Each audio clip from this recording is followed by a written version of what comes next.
পাকিস্তানে যেটা পারি নাই এখনো সেটা পারছি না, বললেন নজরুল ইসলাম। জানাবো টাঙ্গাইলে বন্যা পরিস্থিতির অবনতি, তলিয়ে যাচ্ছে ঘরবাড়ি, ভাঙছে সড়ক। এদিকে চোরের 10 দিন গেরস্তের একদিন, বললেন আমির খসরু। আরও জানাবো কোটা আন্দোলন, চট্টগ্রামে পুলিশের বাধা ভেঙে সড়ক অবরোধ। এবং সর্বশেষ জানাবো কোটা বিরোধী আন্দোলনের কারণে অচল পুরান ঢাকা। এতক্ষণ শুনছিলেন সংবাদ শিরোনাম, এবারে বিস্তারিত। পাকিস্তানে যেটা পারি নাই এখনো সেটা পারছি না, বললেন নজরুল ইসলাম। বিএনপির স্থায়ী কমিটির সদস্য ও শ্রমিক দলের প্রধান উপদেষ্টা নজরুল ইসলাম খান বলেছেন, বাংলাদেশের সর্বকালের শ্রেষ্ঠ বাংলাদেশি শ্রমিক ছিলেন শহীদ প্রেসিডেন্ট জিয়াউর রহমান। তিনি নিজেকে শ্রমিক হিসেবে গর্ববোধ করতেন।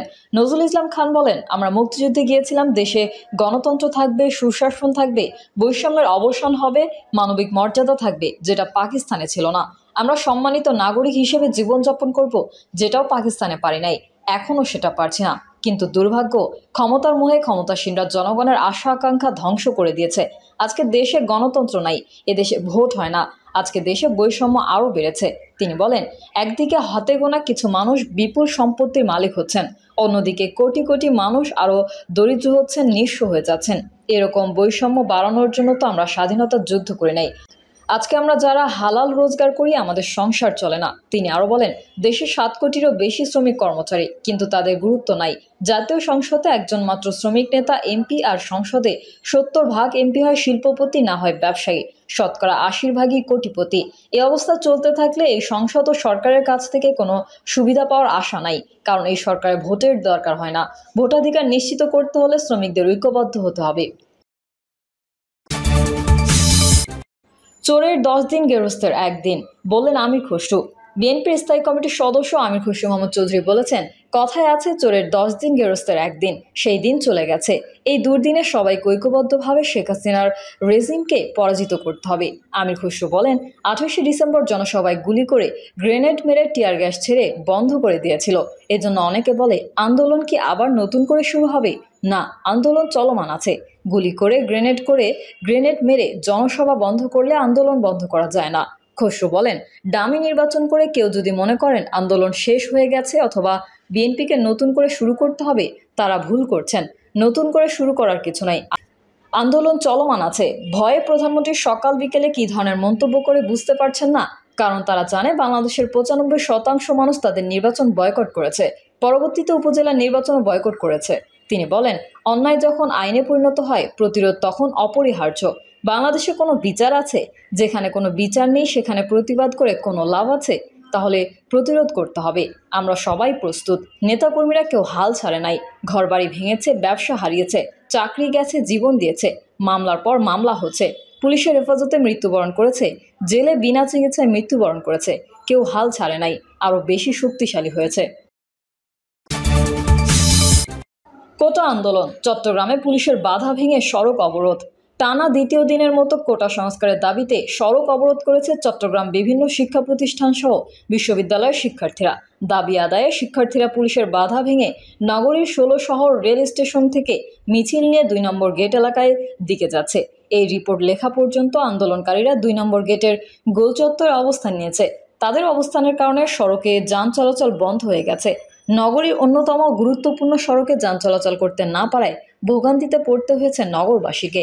বিশ্ববিদ্যালয়ের শিক্ষার্থী মাহফুজুর রহমান বলেন, সরকারি চাকরিতে কোটার ফলে বৈষম্য সৃষ্টি হচ্ছে এবং সাধারণ শিক্ষার্থীদের মেধা থাকার পরও যোগ্য চাকরি থেকে বঞ্চিত হচ্ছে।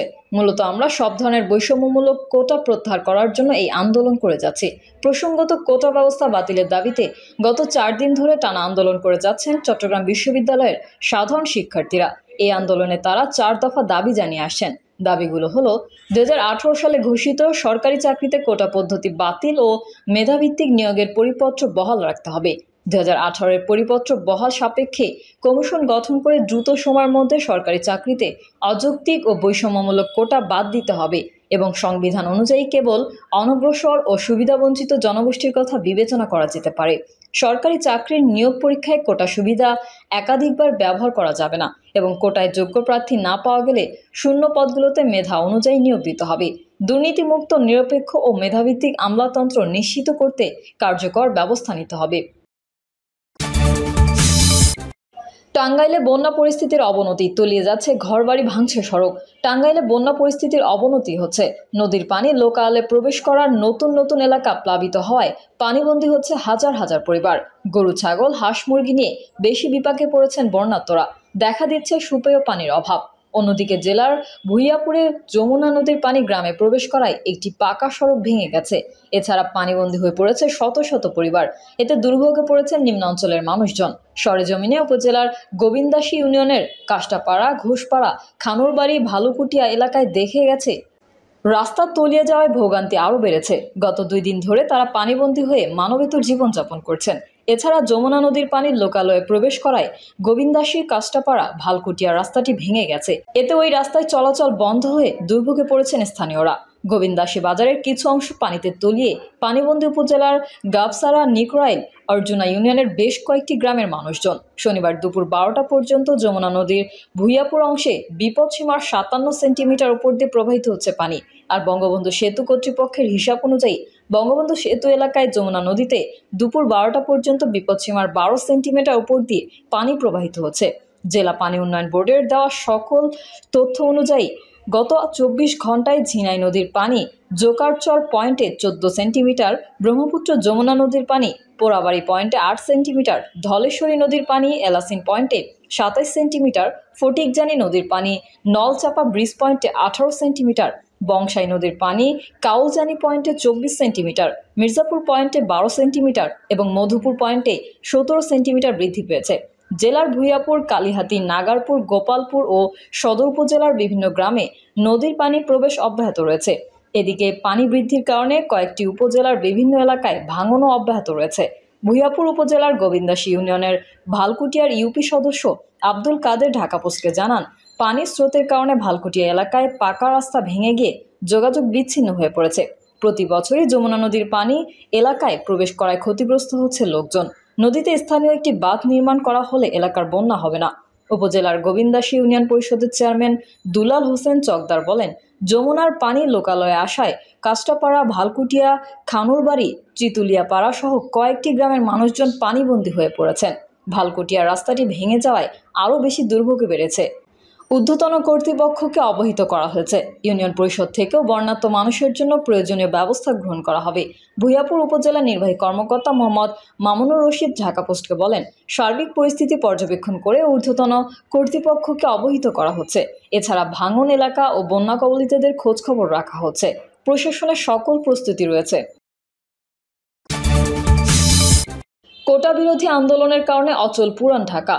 কোটা বাতিলের দাবিতে পুরান ঢাকার তাঁতিবাজারে সড়ক অবরোধ করে টানা 2 ঘন্টা ধরে আন্দোলন করছেন জগন্নাথ বিশ্ববিদ্যালয়ের শিক্ষার্থীরা। শিক্ষার্থীদের এই অবস্থানের কারণে পুরান ঢাকার যান চলাচল বন্ধ রয়েছে। এতে বাবুবাজার ব্রিজ পার হয়ে কেরানীগঞ্জ, যাত্রাবাড়ি, গুলিস্তান, দয়াগঞ্জ এলাকার গাড়ির দীর্ঘ সারি তৈরি হয়েছে। এ সময় শিক্ষার্থীদের নো কোটা, নো ডিসক্রিমিনেশন সংবিধানের মূল কথা সবার জন্য সমতা, বঙ্গবন্ধুর বাংলায় বৈষম্যের ঠাঁই নাই, সারা বাংলায় খবর দে, কোটা প্রথার কবর দে, মুক্তিযুদ্ধের হাতিয়ার গর্জে ওঠো আরেকবার, জেগেছে রে জেগেছে, ছাত্র সমাজ জেগেছে, সংগ্রাম না রাজপথ, রাজপথ রাজপথ, এই বাংলার হবে না বৈষম্যের ঠিকানা, 18-র হাতিয়ার গর্জে ওঠো আরেকবার, আমার সোনার বাংলায় বৈষম্যের ঠান নাই, এসো ভাই এসো বোন, গড়ে তুলি আন্দোলন সহ বিভিন্ন ধরনের ব্যানার, পোস্টার প্রদর্শন এবং কোটা বিরোধী এসব স্লোগান দিতে শোনা যায়। প্রিয় দর্শক, এই ছিল এখনকার সর্বশেষ সংবাদ। আপডেটের সংবাদ পেতে চ্যানেলটি সাবস্ক্রাইব করে বেল আইকনটি ক্লিক করুন। কমেন্টে আপনার মতামত জানিয়ে আমাদের সাথেই থাকুন। ধন্যবাদ সবাইকে। আল্লাহ হাফেজ।